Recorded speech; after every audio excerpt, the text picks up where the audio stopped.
Today, we are going to talk about MCP servers. It's a fun topic. I have a love-hate relationship with MCP servers. MCP stands for Model Context Protocol. In short, you don't really have to know what that is. It just means that it's a way for natural language processing tools like a large language model to interact with very specific APIs and tools that exist out on the internet. For example, if you want to interact with Supabase and do something within Supabase, you write code to do those tasks within Supabase, and then you run that code. What an MCP does is it has all of that code information stored, and it allows the AI tool to talk to the MCP server, and the MCP server translates the natural language into the code actions that are necessary to interact with Supabase. So you basically define your functions. I want this MCP server to be able to read the database. I want it to be able to access the authentication table and create, edit, remove users. Might be a security risk, so you probably wouldn't want to do that one in particular. But basically, you set up rules, you set up tools that the AI can interact with. And then the MCP server is a way that the AI can talk to it. It's really, really cool. And at the same time, I find that the LLMs get confused by the MCP servers a lot. So you have to use them judiciously. I'm going to show you how to do that. And you have to keep an eye on what it actually does and sometimes give it really explicit instructions about what to use. You can't just assume that it will read the proper tools and understand what it has access to. So that is my little spiel about what an MCP server is. You can explain them a lot of different ways, but that's how I explain it. The thing to keep in mind is you need to be running your code locally or on a system that has like VS Code or Claude Code or some other IDE that's local. You can't necessarily run an MCP server in Replit. You can't connect to it, not easily. There's some workarounds, but it's not easy. Lovable Bolt aren't really going to be able to talk to MCP servers properly. This is a tool set that you would use locally. Klein is a great one to use. Klein is on, I'm reading the comments here for anybody that is interested. Sierra is talking about using Klein for coding locally, and that's a VS Code extension. Basically anything in VS Code, any extension you would use there can access an MCP server. So it's a really, really powerful platform for that. There are a lot of coding agents that you can use in VS Code. In fact, Windsurf and Cursor are built on VS Code. They're built on top of it. Everybody see the PRD tool there? If anybody hasn't used this tool, you just type in your idea of what you're trying to build, and it will generate a PRD that you can use to build it. Pretty cool.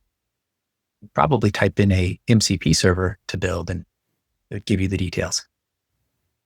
One thing about using AI to build MCP servers, and I'll break down more what I mean by this, but MCP is a very new platform and protocol, very new. Most AI models do not have current knowledge about how MCPs work. So you have to go find documentation about building an MCP server and load that into context before you would ever have it built your own. And I'll give you more details about why you might do something like that. But you don't have to build your own MCP server if you don't want to. You can use all of them that are out there. There's a ton. And I'm going to show you a few that I really like. MCP servers, this is a fairly comprehensive list of some of the top ones, but I'm going to show you another place to get cool server lists as well. There's a few other places that you can find lists of servers to use. And it's easy to want to go and install all of them that sound fun.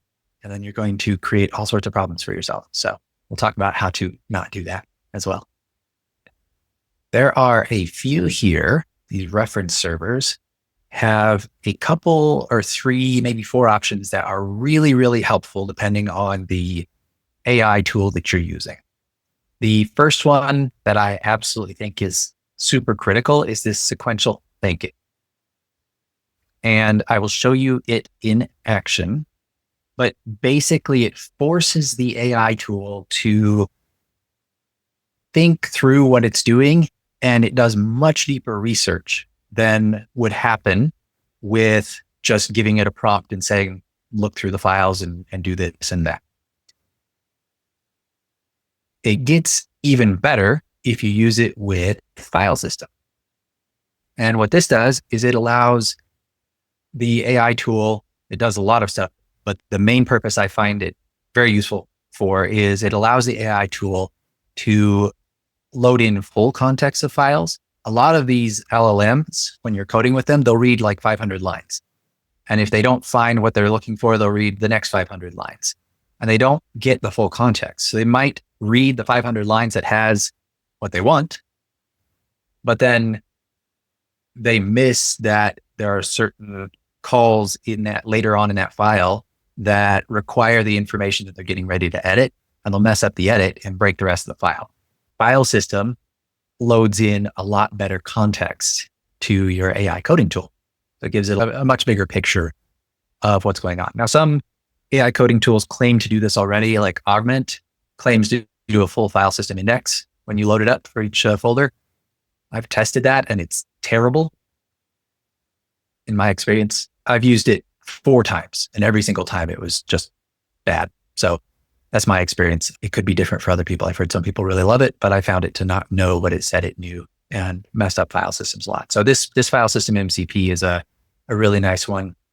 Fetch is cool because it enables your tool with web search. Now, some apps like Windsurf have web search already. They can pull up links and look stuff up, but not all of them do. So Fetch gives web search capability, and it'll crawl a page and turn it into Markdown and then feed that back to the AI so it can read information. The one limitation to this is it only works if crawlers aren't blocked. Depending on the website you give it, it'll come back and say, I'm sorry, I can't open that page. Tony, you had a question here. Is that dependent on which model you're using? And I missed when that question came in. What was the context I was saying during that question? As when you were talking about the sequential thinking, is that dependent on if you're using one of the ChatGPT or Gemini or Claude and so on? No, it's model agnostic, and you can pair it with a thinking model. But what a thinking model does, let's say like, what is it, Sonnet for thinking, which is kind of one of the newest and hottest models for coding.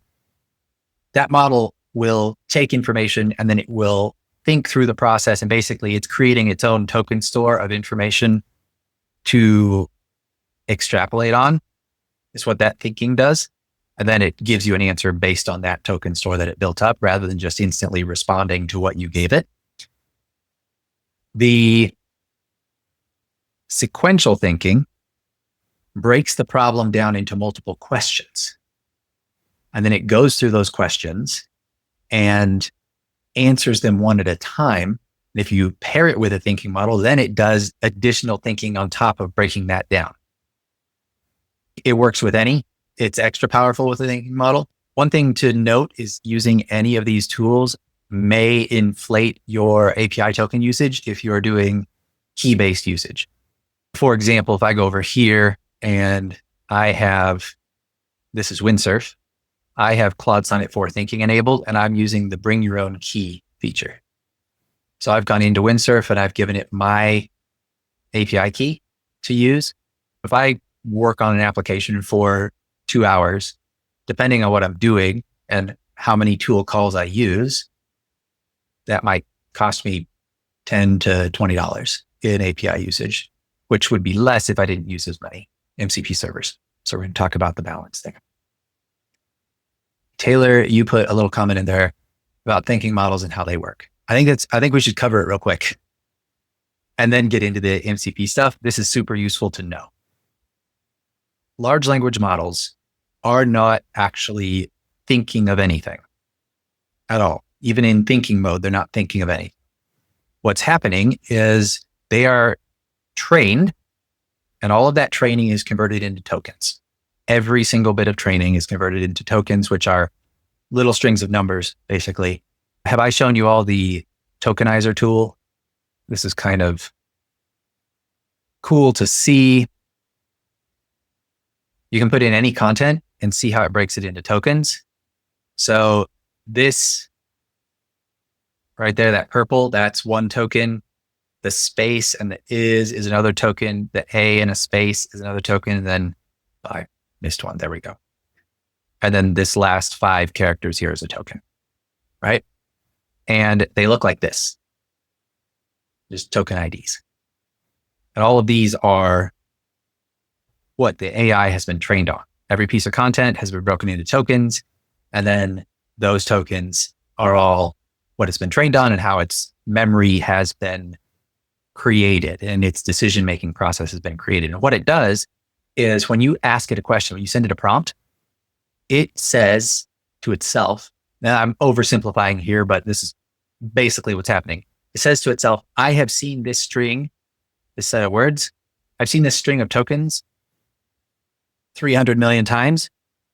And the common response, the most common response or responses to that string of numbers is this string of numbers. And that's its reply. It's not like being smart or anything. It is just saying predictively, when you say this, this is what's most commonly going to come out. This is what I saw every time I was trained that came after that sequence. Then the thinking models, they do one step in between there. They go through and say, if I were going to plan my answer before I answered, here are the common responses. Here's the common strings that I would consider, because there might be 150 different common strings that came after the words, this is a test, that it's familiar with. These are the things I would consider before I actually answered and gave them my response of the common strings that come after that. And in doing that, it gives it an extra chance to zero in on what the highest probability is that the strings it tells you are the right ones. And we'll jump over to MCPs again. All right. So file system, we've talked about. Fetch, we've talked about. Memory is a really fun one.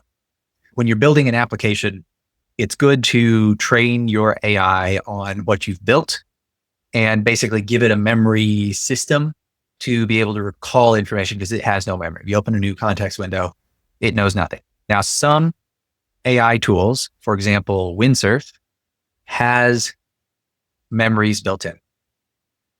So you can tell it create a memory and it'll store it here. And what happens with this memory is it's got a bunch of information that I've told it to remember about this application. Every time I send a prompt, this memory goes with it. Again, that can inflate your token usage if you're paying on a token basis, but absolutely worth it if you want accurate coding capability. But not all of these tools have memories. And even that memory has some weaknesses of just being a string of data. What the memory tool does is it creates a knowledge graph. I don't know if I have it up here. Yeah, I have it here. It basically creates a knowledge graph of whatever you tell it to remember, like this. Creates a little knowledge graph of whatever you tell it to remember. And then those are all related. You can then tell the AI tool to go look at the memory and say, hey, find me the information about this feature. So your user pattern changes a little bit. You go and say, I'm going to build a feature. Before we build the feature, look at the memories and see if we have anything that's related to this feature. And it looks at the memory knowledge graph and says, yes, no, maybe. And that loads that into the context. And then you do your feature build. And then you say, okay, now let's add to our memory everything we just did and relate it to everything it's related to in the knowledge graph, and it will basically build up a knowledge base that you can always reference semantically about your application. Creates a persistent memory there. Question from Tony, does that mean the more rules you have in an IDE, the more tokens are used on each call? It is exactly what that means. Yes. It gets sent with every prompt, and just like any context window, you send that with the first prompt, it replies back or does actions. All those actions are stored. And when you reply, the initial stuff, its actions and its responses, now your new reply all go back up. So your context window fills up quicker this way. So if you're using tools like this, it becomes even more important to keep it to one topic, one context window. But that is exactly what it means. That there's a lot of compression that goes on in context windows, and some apps do it behind the scenes. Other apps show you that it's happening. So if you're using Kilo code, for example, or I think Klein does it as well, you see the compression happen. So they show you, hey, this is your context window is, you're almost at 200 tokens, and it'll compress it down and just basically summarize the context window into a smaller bit. And that's what goes back up. But as soon as that happens, you've now lost 80% of your total context. Now your context window has become somewhat useless. It keeps the conversation going, but it's not great for development. We are going to go over here and look at this one. This is the file system one. So these are the features that it can do. It can read, write files, create lists, delete directories, move files, directories, search files, and get file metadata. Now, every one of the AI coding tools has a read, write files tool call available to it already. So I do find that this sometimes gets in the way. It will try to use the MCP to write files rather than its own tool call. And depending on what's going on with your AI tool, it'll work and sometimes it won't. So it really depends on the situation as to whether this feature is actually useful, if it's just in your way. And I'll show you how I deal with that. But the rest of these are super, super handy to have. And then let's see here. If you are doing any time setup on a server, this is actually super handy. Just turn it on and have it help you with the time configuration. For example, if you're publishing an application that might be showing user-facing information in a particular time zone or in a particular format, the AI can sometimes get confused about what the time zones and how they relate. So if you put this in, it gives it accurate information for setting that up. But I wouldn't leave it on all the time. I'd turn it off if you're not using it. Puppeteer is another one that is really handy. It's similar to Fetch here, but it uses a headless Chrome browser and can sometimes see websites a little better.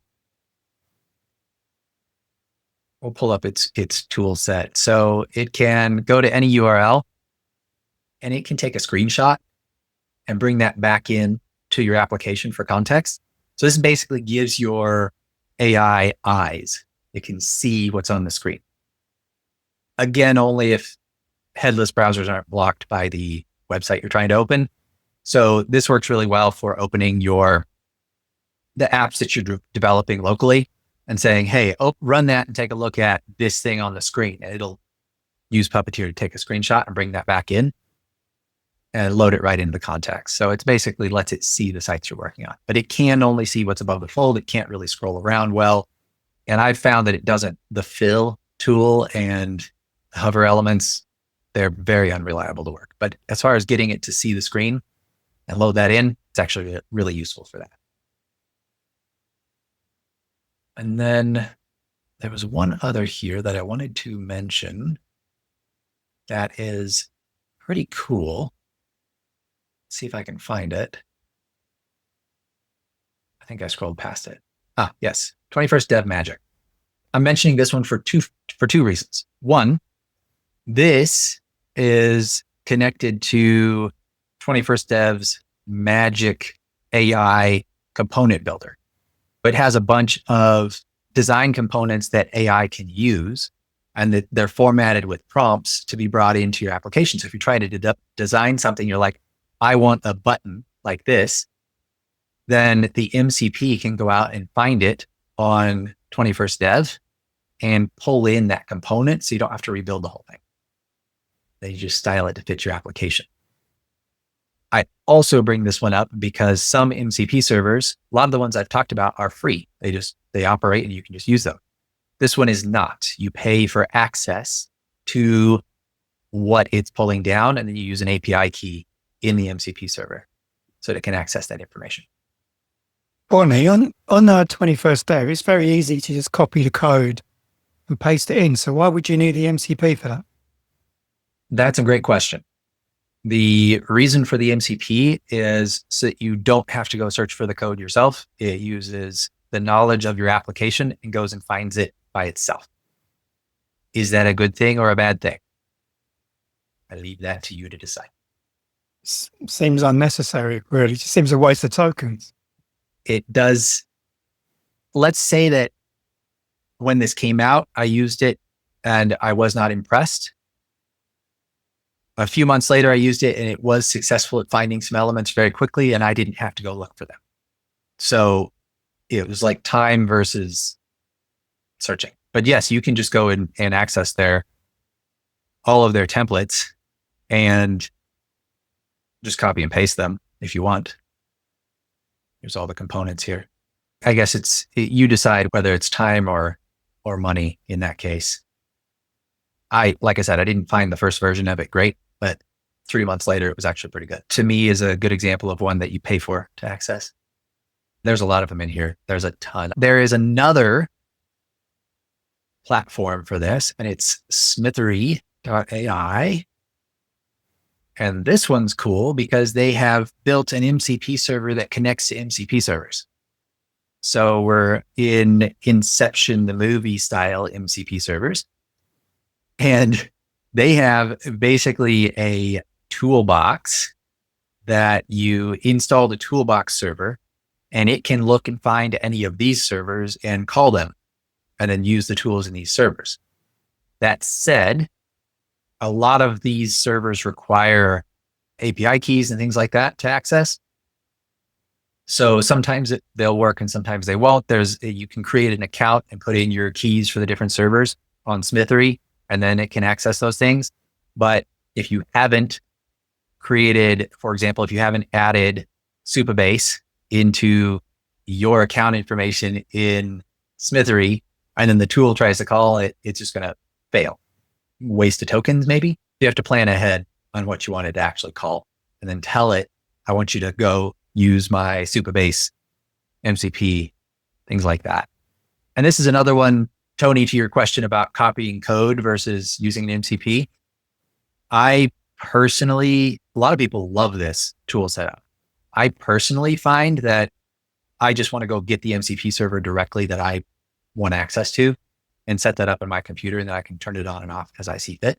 But that is a little bit more initial setup. This, I would say, to me, is an awesome way to see MCP servers organized in a logical function so I can decide what I want.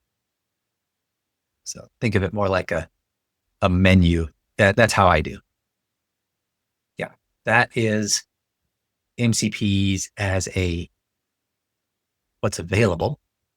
Look through and try them. Thanks for watching. If you want to see more videos like this, please like and follow. And if you need help building or finishing your app, click the link in my bio to book a one-on-one Zoom call to take a look at your project.